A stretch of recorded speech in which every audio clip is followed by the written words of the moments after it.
Bago tayo magsimula, ipopromote ko lang ang Mystic Queen Power Bracelet. So para sa mga naghahanap ng Evil Eye Bracelets, available na po ang dalawang klase ng Evil Eye Bracelet sa ating shop. So meron tayong Selenite Evil Eye at Obsidian Evil Eye Bracelet. So parehas lang merong protection and cleansing properties. Ang kaibahan nga lang is ang Selenite is nagre-recharge rin siya ng mga crystals and semi-precious stones na kasama niya. So pwedeng isuot nyo to alongside with other bracelets and i-recharge din niya yon. Ayan. And marami rin tayong iba pang mga bracelets dito for protection and also for healing, attraction ng money, love, and prosperity. Ayan. So, lahat po yan nasa aking online shop. Pakicheck nyo na lang po. Lahat ng link ay nasa description. Happy shopping! Taurus, hi! Welcome to Mr. Queen PH. At ito ang inyong weekly reading for September 11 to 17, 2023. This is a general reading, so maaari kayong makarelate, maaring hindi, just take what resonates. Panoorin nyo rin yung inyong Sun, Moon, Rising, and Venus para sa iba pang mensahe. Meron tayong video na nagpapaliwanag tungkol doon. Link on the description. And thank you so much po sa lahat ng sumusuporta dito sa ating channel. Ayan. And just a reminder, Taurus, that you have the power to create your own reality. So, gamitin nyo lamang ang reading na ito bilang gabay. Ayan. So, let's see. Ano yung overall energy ninyo, Taurus? What is the overall energy ng mga Taurus for this week? Overall energy. The Hermit. May pagninilay-nilay. Or parang in hiatus muna kayo. Yung tipong di kayo naglalabas or medyo nananahimik kayo. Parang umiiwas muna kayo sa social media or umiiwas muna kayong kumausap ng maraming tao. Oo. So, maaring meron kayong inaasikaso, inaayos, pinag-aaralan. So, let's see your challenge. The Fool. Ang challenge ninyo is about taking some risks. So, yung iba sa inyo, meron kayong gustong gawin, simulan. It's like a new beginning na gusto nyong subukan, pero medyo nag-aalangan kayo. No? Kaya siguro pinag-iisipan nyo muna, binibigyan nyo ng time yung sarili nyo na i-explore muna yung isip ninyo, no? Maaring iba talagang nagre-research. So, let's see. Ano naman yung inyong opportunity? Oh, Ace of Cups. There is an opportunity for you to find happiness or to experience a new kind of satisfaction or fulfillment na pwedeng itong susubukan mo na bagong opportunity. Kailangan lang magkaroon ka ng lakas ng loob na sumugal, no? Dito sa idea na to. Maaring magbibigay ito sa'yo ng bagong inspiration. Bagong panggagalingan ng inspirasyon, ng pagmamahal, ganon. So, this is your blessing. You have the 8 of Wands. I think you will be blessed with a lot of ideas. Pwedeng mga, actions, no? So, the moment na makapag-decide ka na on what to do, unstoppable ka na, no? So, kapag na finally na-realize mo, okay, ito na yung gagawin ko. I'm going to do this, then, ayun na, dire-diretso na yun. Okay, so tinan natin. What is the Hermit? What is the Hermit? The High Priestess. So, ayun nga. Nananahimik talaga kayo ngayon. Meron kayong studies, pinag-aaralan.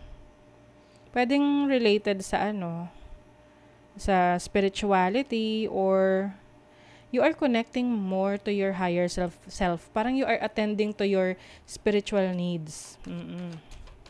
What is the Fool? 4 of Cups. Okay. Kaya siguro pinag-iisipan nyo itong maigi kasi pwedeng nagkaroon na kayo ng experience in the past na nag-take kayo ng risk pero hindi nyo nagustuhan yung resulta. So, ayaw nyo ulit mangyari yon. Kaya, you are very careful. Three of Coins. So, you have the opportunity to collaborate with other people.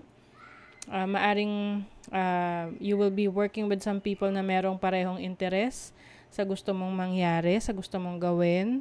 This is also about growth. So, whatever this is that you are planning to do or you are working on, definitely makaka-experience ka ng growth dyan. What is the Eight of Wands? The Four of Coins. Stability. Yes, I think magiging mabilis yung progress nito. Whatever this is that you are working on. Can be a new career, a new business, a new project, a new study, no, na gusto mong ma-achieve. So, you're going to be successful in that field. Tinan pa natin for Taurus. What else? Ayan, no. Parang for you kasi, you want to do things your way, no? Yung sarili mong pamamaraan. Pwedeng meron kang binabagong sistema na ayaw mo, tapos ngayon iniisip mo, paano ka gagawa ng sarili mong sistema, ng sarili mong standard, na kung saan pasok sa mga gusto mo.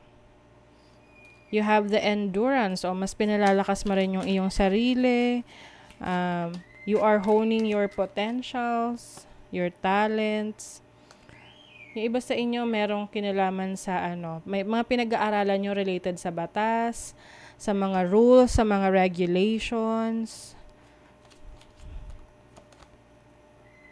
Merong good luck for you. May prosperity, abundance, and a lot of options available. So, parang meron kayong good catch dito, no? With the fish hook. Ito yung tipong parang you are finally taking action, whatever you are working on, and then meron kang makukuha doon na very, parang mataas yung value, no? Very valuable. It can be an experience, pwedeng bagay ito, no?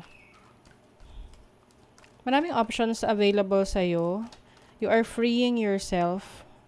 So, sabihin, mas may kalayaan kang magawa yung gusto mo. You have Jupiter and Virgo in the 6th house.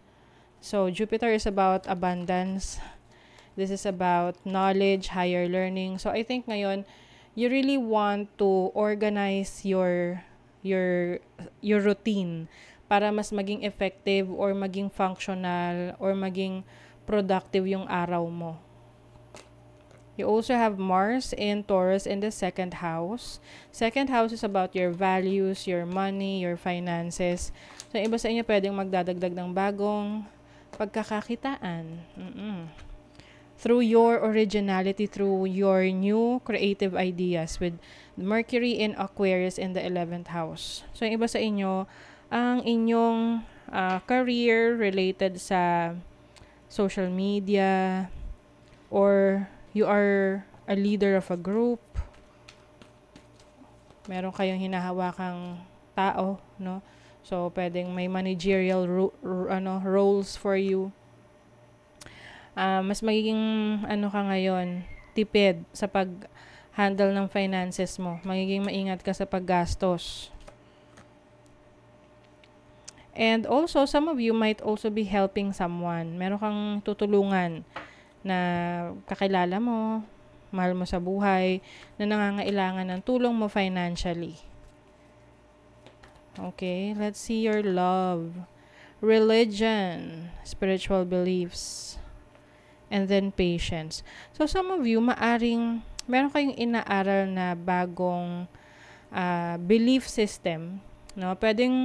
Pwede itong related sa religion, pwede namang belief system sa spirituality, na gusto nyong lalo pang madagdagan laliman yung kaalaman nyo doon. So, example, you want to learn astrology, or let's say, numerology, tarot, at kung ano-ano pa. No? Pwede ring religion to, related sa relationship mo with someone, para mas makilala mo rin or malaman mo kung magre-resonate ka ba sa paniniwala ng romantic partner mo.